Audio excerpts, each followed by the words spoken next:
Hello friends, ഇന്ന് നമ്മൾ പരിചയപ്പെടാൻ പോകുന്നത് സെറയുടെ അത് ഫ്ലോർ മൗണ്ടറിൽ വെക്കുന്ന സേഫ്റ്റി ആയിട്ട് നമുക്ക് ഫ്ലോർ മൗണ്ടറിൽ വെക്കാൻ പറ്റുന്ന ഒരു ക്ലോസറ്റാണ് നമ്മൾ പരിചയപ്പെടുന്നത്. അതിൻ്റെ മോഡൽ നമ്പർ മോഡൽ നെയിമാണ് ഈ കാണുന്നത്. അതുപോലെ തന്നെ അതിൻ്റെ ഫുൾ ഡീറ്റെയിലും കാര്യങ്ങളൊക്കെ കാണിക്കുന്നുണ്ട്. എത്ര ഹൈറ്റ്, എല്ലാ ലെങ്ത്ത്, പിന്നെ വാൾ ഡിസ്റ്റൻസ് എത്രയാണ് ഫുൾ ഡീറ്റെയിൽ ആയിട്ട് കാണിക്കുന്നുണ്ട്. അതിനുശേഷം വരുന്നതെന്ന് വെച്ചിട്ടുണ്ടെങ്കിൽ നമ്മൾ ഇതിൻ്റെ റേറ്റ് കൂടി ഒന്ന് നമുക്ക് അറിഞ്ഞിരിക്കുക. അതിൻ്റെ ഏകദേശം റേറ്റ് നിങ്ങൾക്ക് കാണാൻ സാധിക്കുന്നുണ്ട്. 13 സംതിങ് ആണ് വരുന്നത്. ഇതിൻ്റെ MRP വരുന്നത്. നമുക്ക് എന്തായാലും ഇതിനേക്കാൾ കുറഞ്ഞ നമുക്ക് എന്തായാലും കിട്ടുന്നതാണ്. ഏകദേശം 10% നമുക്ക് കുറച്ച് മാർക്കറ്റിൽ നിന്നും അവൈലബിൾ ആയിട്ട് കിട്ടുന്നതാണ്.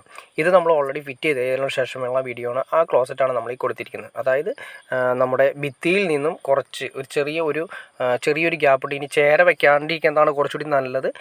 ഒരു ചെറിയൊരു ഗ്യാപ്പ് ഇട്ട് വെക്കുന്നതാണ് നല്ലത്. കാരണം എന്തുകൊണ്ടാണെന്ന് വെച്ചിട്ടുണ്ടെങ്കിൽ നമ്മുടെ ഫ്ലോറിൽ നമ്മുടെ ലെവൽ ചെറിയൊരു സ്ലോപ്പ് കൊടുത്തതുകൊണ്ട് അത് ജസ്റ്റ് അതിപ്പോൾ ഏതെങ്കിലും ഒരു സൈഡ് തട്ടി നിൽക്കാനുള്ള ചാൻസസ് കൂടുതലാണ്. അപ്പോൾ ചെറിയൊരു ഗ്യാപ്പ് കൊടുത്തിട്ട് ചെയ്യുന്നതാണ് ഏറ്റവും ബെറ്റർ. അതുപോലെ തന്നെ നമ്മുടെ പൈപ്പ് ഇട്ട് വെച്ചിരിക്കുന്ന കാര്യങ്ങളെല്ലാം തന്നെ അതിൻ്റെ മെഷർമെൻറ്റ് കാര്യങ്ങളെല്ലാം തന്നെ വരുന്നുണ്ട്. അതുപോലെ തന്നെ നമ്മൾ ഉറപ്പിക്കുന്നത് ഉണ്ടോ, നിങ്ങൾക്ക് കാണാൻ സാധിക്കും. ഏകദേശം ഒരു 4 ഇഞ്ച് വരുന്ന സ്ക്രൂവിലാണ് ഉറപ്പിക്കുന്നത്. കമ്പനി തരുന്നത് നമുക്ക് 3 ഇഞ്ചാണെങ്കിലും നമ്മൾ ഉറപ്പിക്കുമ്പോൾ 4 ഇഞ്ചിൻ്റെ സ്ക്രൂ ഇട്ട് തന്നെ SS-ൻ്റെ സ്ക്രൂ ഇട്ട് തന്നെ ഉറപ്പിക്കണം. SS എന്ന് വെച്ചാൽ സ്റ്റെയിൻലെസ് സ്റ്റീലാണ്. സ്റ്റെയിൻലെസ് സ്റ്റീലിട്ട് ഉറപ്പിച്ചില്ലെങ്കിൽ പിന്നീട് എന്തെങ്കിലും പ്രശ്നങ്ങൾ വരുന്ന സമയത്ത് തുരുമ്പെടുത്ത് പോകാനുള്ള ചാൻസസ് കൂടുതലാണ്.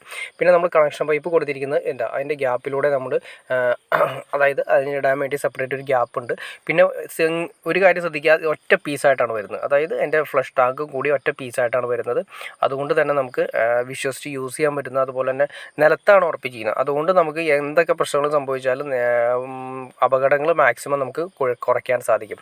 അതായത് വാൾ ഹാങ്ങിങ് ക്ലോസറ്റ് നമ്മൾ വിൽക്കുന്ന സമയത്ത് ഒരു പരിധി വിട്ട് നമ്മളതിൽ ബലം പ്രയോഗിച്ചാൽ പെട്ടെന്ന് വന്നിരുന്ന് കഴിഞ്ഞാൽ ജസ്റ്റ് ഒടിഞ്ഞു പോകാനുള്ള ചാൻസസ് കൂടുതലാണ്. എപ്പോഴും അല്ല, ചാൻസസ് കൂടുതലാണ്. പക്ഷേ അതിനെ അപേക്ഷിച്ച് സേഫ്റ്റി ഏറ്റവും നല്ലത് ഫ്ലോർ മൗണ്ടറിൽ വെക്കുന്ന ക്ലോസറ്റ് നമ്മൾ വീടുകളിൽ സെലക്ട് ചെയ്യുന്നതാണ് നല്ലത്. ചെറിയൊരു പ്രശ്നമുണ്ട്, അതതിൻ്റെ ഡ്രോബാക്സ് ആയിട്ട് നമ്മൾ പറയുമ്പോൾ എല്ലാ കാര്യങ്ങളും പറയണമല്ലോ. കാരണം വെച്ചിട്ടുണ്ടെങ്കിൽ നമ്മൾ ക്ലീനിങ് കാര്യങ്ങളൊക്കെ നമ്മൾ ആ ഏരിയയിൽ വരുന്ന സമയത്ത് കുറച്ച് ശ്രദ്ധിച്ച് ചെയ്യാൻ മാത്രമേ എപ്പോഴും നീറ്റായിട്ടിരിക്കുകയുള്ളൂ. പക്ഷേ മറ്റേ വാൾ ഹാങ്ങിങ് ക്ലോസറ്റ് ആണെങ്കിൽ നമുക്ക് എപ്പോഴും അടിവശം ഏകദേശം 2 ഇഞ്ച് ഗ്യാപ്പ് ഉള്ളതുകൊണ്ട് നമുക്ക് സിമ്പിളായിട്ട് കൈകാര്യം ചെയ്യാൻ സാധിക്കും. പിന്നെ ഇതിൻ്റെ സീറ്റ് കവർ നിങ്ങൾ ശ്രദ്ധിച്ച് കാണുമെന്ന് വിചാരിക്കുന്നു. സ്ലോ മോഷനിലാണ് വരുന്നത്. അതായത് വളരെ സ്ലോ ആയിട്ടാണ് വരുന്നത്.